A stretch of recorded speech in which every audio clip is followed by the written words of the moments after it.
अस्सलाम वालेकुम, welcome to my channel. आज हम बना रहे हैं देगी मटन पुलाव की रेसिपी, जिसका जायका और खुशबू एकदम लाजवाब बनते हैं और ये बनाने में बेहद आसान है। अपनी दावतों में ये रेसिपी बनाएं, बहुत ही टेस्टी ये रेसिपी बनती है और खाने वालों को इंशाल्लाह ये रेसिपी बहुत ही पसंद आएगी। अगर आपको ये खुशबूदार जायकेदार रेसिपी पसंद आए तो इसको शेयर करें अपनी फैमिली मेम्बर्स और फ्रेंड्स के साथ, और अगर मेरे चैनल पर नए हैं तो प्लीज़ इसको सब्सक्राइब करना ना भूलें। तो आ जाएं फिर बिना टाइम वेस्ट किए इस मज़ेदार खुशबूदार सी रेसिपी को बनाना स्टार्ट करते हैं। मटन देगी पुलाव बनाने के लिए मैंने यहाँ पर 1 किलो सुपर बासमती चावल लिए हैं। इनको मैंने आधा घंटा या ज़्यादा से ज़्यादा 40 मिनट्स के लिए भिगोना है। तो मैं इनको अच्छे से वॉश करके भिगो दूंगी। अगर आप पुलाव के लिए सेला चावल यूज़ करोगे तो उसको आपको 2 घंटे के लिए भिगोना लाजमी होता है। पुलाव बनाने के लिए 1 किलो चावलों के लिए मैंने 1 किलो ही मटन का गोश्त लिया है। आप यहाँ पर बीफ भी ले सकते हो और इसकी क्वांटिटी कम या ज़्यादा भी कर सकते हो। इसको जल्दी कुक करने के लिए मैं प्रेशर के अंदर इसको ऐड कर दूंगी।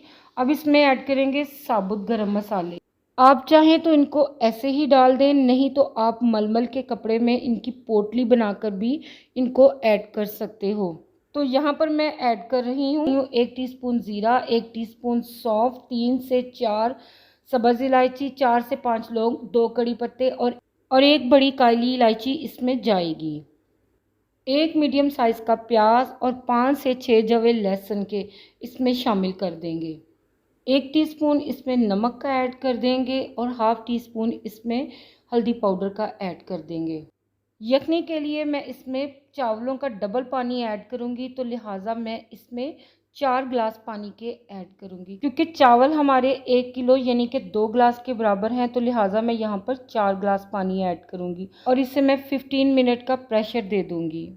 नेक्स्ट स्टेप में हम पुलाव के लिए खुशबूदार मसाला रेडी करेंगे। उसके लिए मैंने एक छोटा सा टुकड़ा जायफल का लिया है, 1 काली इलायची ली है, 1 टीस्पून सौंफ का ऐड करेंगे, 4 से 5 लौंग ऐड करेंगे, 3 सब्ज़ इलायचियाँ ऐड करेंगे, 1 टुकड़ा जवत्री का ऐड करेंगे, 2 तेज़पात ऐड करेंगे, 1 टीस्पून शाह ज़ीरा इसमें ऐड करेंगे, 10 से 12 साबुत काली मिर्चें इसमें ऐड करेंगे और 1 बादियान का फूल इसमें ऐड करेंगे।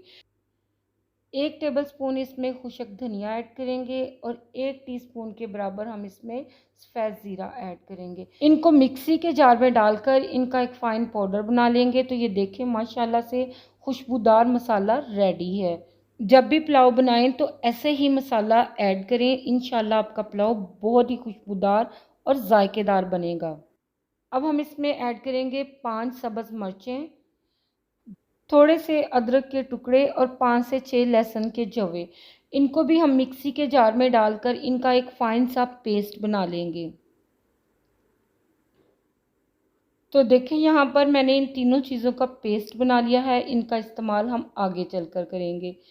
यहाँ पर गोश्त को हमने प्रेशर दे लिया है, तो ओपन करके हम इसको चेक करेंगे। इसको मैंने सिर्फ 15 मिनट का ही प्रेशर दिया है। आपको गोश्त गलाने में कितना प्रेशर देना पड़ता है तो ये गोश्त की क्वालिटी और साइज़ पे भी डिपेंड करता है कि वो गलने में कितना टाइम लेगा।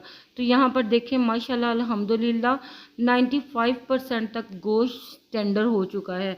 तो अब हम पीसेस को अलग कर लेंगे और यखनी को अलग से छान लेंगे। अब पुलाव के लिए हमने तड़का रेडी करना है, तो उसके लिए एक खुला वेसल ले लेंगे और उसमें अब हम ऑयल में ऐड करेंगे 1 काली बड़ी इलायची, 2 सब्ज़ पात, 1 टीस्पून ज़ीरा, 3 सब्ज़ इलायचियाँ, 1 बादियान का फूल, 10 से 12 साबुत काली मिर्चें और 4 से 5 लौंग इसमें शामिल कर देंगे और इनको हल्का सा क्रैकल कर लेंगे। बहुत ज़्यादा टाइम नहीं, सिर्फ 30 से 40 सेकंड के लिए। जब इनका बड़ा अच्छा सा फ्लेवर तेल में रिलीज़ हो जाए तो हम इसमें साथ ही ऐड कर देंगे 2 मीडियम साइज़ के प्याज स्लाइस में कट किए हुए। प्याज को हमने यहाँ पर लाइट कलर में फ्राई करना है। तो यहाँ पर प्याज को फ्राई होते हुए तकरीबन 3 से 4 मिनट हो चुके हैं और ये देखें हमने इसे सिर्फ इतना ही कलर देना है, ज़्यादा डार्क बिल्कुल भी नहीं इसे करना। जब प्याज का ऐसा कलर हो जाए तो अब हम इसमें ऐड कर देंगे गोश्त जो यखनी से अलग करके हमने रखा था और इसकी अच्छे से भुनाई कर देंगे।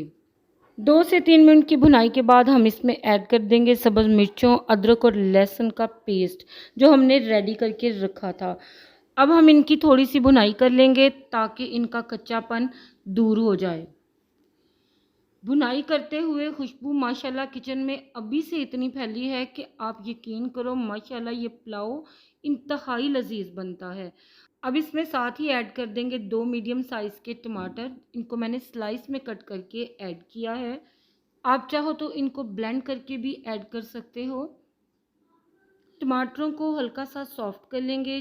जैसे ही टमाटर सॉफ्ट हों तो इसमें ऐड कर देंगे 200 ग्राम के बराबर दही और साथ ही इसमें ऐड कर देंगे 4 से 5 पीसीस खुश्क आलू बहारे के। इससे चावलों का फ्लेवर बहुत ही ज़बरदस्त बनेगा और चावल टूटने भी नहीं पाएंगे। अच्छे से इसे भून देंगे। तो देखिए माशाल्लाह से गोश्त यहाँ पे बड़ा ज़बरदस्त सा भून चुका है और सारे मसाले भी तकरीबन यकजान हो चुके हैं और ऑयल भी सेपरेट हो चुका है। तो अब हम इसमें ऐड करेंगे सेपरेट की हुई यखनी। तो यखनी का पानी हमने मैयर करके डाला था, तो लिहाजा ये हमारा चावलों के लिहाज से बिल्कुल पूरा है। अब इसमें ऐड करेंगे मसाला जो कि हमने पुलाव के लिए बनाकर रखा था। 4 से 5 सब्ज़ मिर्चें साबुत ऐड कर देंगे। 1 टीस्पून इसमें भरकर नमक का ऐड कर देंगे। अच्छे से इसे मिक्स कर देंगे और एक बॉयल आने का इंतज़ार करेंगे। जैसे ही इसमें बॉयल आ जाए तो भीगे हुए चावलों का पानी निकाल कर हम इन्हें पतीले में ऐड कर देंगे। बिल्कुल हल्के हल्के हाथों से हिलाते हुए हम चावलों को मिक्स कर लेंगे ताकि चावल हमारे अच्छे से मिक्स भी हो जाएं और टूटने भी ना पाएं। जैसा कि आप वीडियो में देख भी रहे हो कि मैं बहुत ही हल्के हाथों से चावलों को हिला रही हूँ। अब इस टाइम में आकर हम नमक को चेक करके मेंटेन कर लेंगे। तो मेरे चावलों के लिहाज से नमक बिल्कुल परफेक्ट है। अब फ्लेम को हाई करके हम इसको कवर करके चावलों का पानी खुश्क होने तक इसको पका लेंगे। तो यहाँ पर 4 से 5 मिनट ही लगेंगे चावलों का पानी खुश्क होने में। तो अब इसको फिर हल्के हाथों से हिलाकर हम दम पे लगाएंगे। दम पर लगाने से पहले हम इसके ऊपर 3 से 4 टेबलस्पून देसी घी के ऐड करेंगे। इससे ना सिर्फ चावलों की खुशबू और जायका बढ़ेगा बल्कि ये बहुत ज़्यादा शाइनी भी तैयार होंगे। तो अब हम फ्लेम को बिल्कुल लो कर देंगे और ढक्कन को रुमाल लगाकर चावलों को दम देंगे। पतीले के नीचे हम कोई हैवी बॉटम तवा रख लेंगे। तवे को हमने गर्म करके रखना है, फिर ही इन्हें दम देना है। चावलों को हमने तकरीबन 12 से 15 मिनट का दम देना है। तो यहाँ पर देखें तकरीबन लो फ्लेम पर 12 मिनट के लिए मैंने इसे दम दिया है और अल्हम्दुलिल्लाह बहुत ही खुशबूदार हमारा देगी मटन पुलाव बनकर तैयार है। अब हमने हल्के हल्के हाथों से इन्हें ऊपर नीचे कर लेना है, बहुत ही लाइटली, जिससे कि हमारे चावल टूटने ना पाएँ। इसे हम फ़ौरन से सर्व नहीं करेंगे बल्कि 10-15 मिनट से कवर करके छोड़ देंगे, फिर इसको सर्व करेंगे। गैस ऑफ करके हम इनको कवर करके छोड़ देंगे और फिर 10 से 15 मिनट के बाद हम इनको सर्व कर लेंगे। तो फिर आप देखिएगा इसके कितने आउटस्टैंडिंग रिज़ल्ट मिलेंगे। तो माशाल्लाह आप देख सकते हो बहुत ही खुशबूदार और मज़ेदार हमारा देगी मटन पुलाव बनकर तैयार है, जो कि बहुत ही इंस्टेंट हमने रेडी कर लिया है। आप इसे सर्व करो कुचुम्बर सैलेड और दही फुल्की के साथ, तो इंशाल्लाह आपको खाने का बहुत ही मज़ा आएगा। अगर अचानक से आपके घर में मेहमान आ जाएं और आपका खुद भी कुछ अच्छा खाने को जी करे तो आप इस पुलाव को फ़ौरन से बनाएं और सर्व करें। इंशाल्लाह खाने वाले आपके ज़रूर फ़ैन हो जाएंगे। बहुत ही आउटस्टैंडिंग खुशबूदार और लजीज बनता है ये पुलाव। जैसा कि आप वीडियो में इसकी लुक देख भी सकते हो कि ये किस कदर आउटस्टैंडिंग बना है। इंशाल्लाह उम्मीद करती हूँ कि मेरी आज की देगी मटन पुलाव की रेसिपी बहुत ही आपको पसंद आई होगी। ट्राई कीजिएगा और मुझको अपना फ़ीडबैक ज़रूर दीजिएगा कि आपका ये मटन देगी पुलाव कैसा रेडी हुआ। और अगर आपको रेसिपी अच्छी लगे तो इसको लाइक और शेयर करें फैमिली मेम्बर्स और फ्रेंड्स के साथ। और अगर मेरे चैनल पर न्यू हैं तो प्लीज़ इसको सब्सक्राइब किए बिना मत जाएं। अपना और अपनी फैमिली का बहुत ख्याल रखिएगा और मुझे दुआओं में याद रखिएगा। मिलते हैं बहुत जल्द एक नई रेसिपी के साथ, तब तक अल्लाह हाफिज़।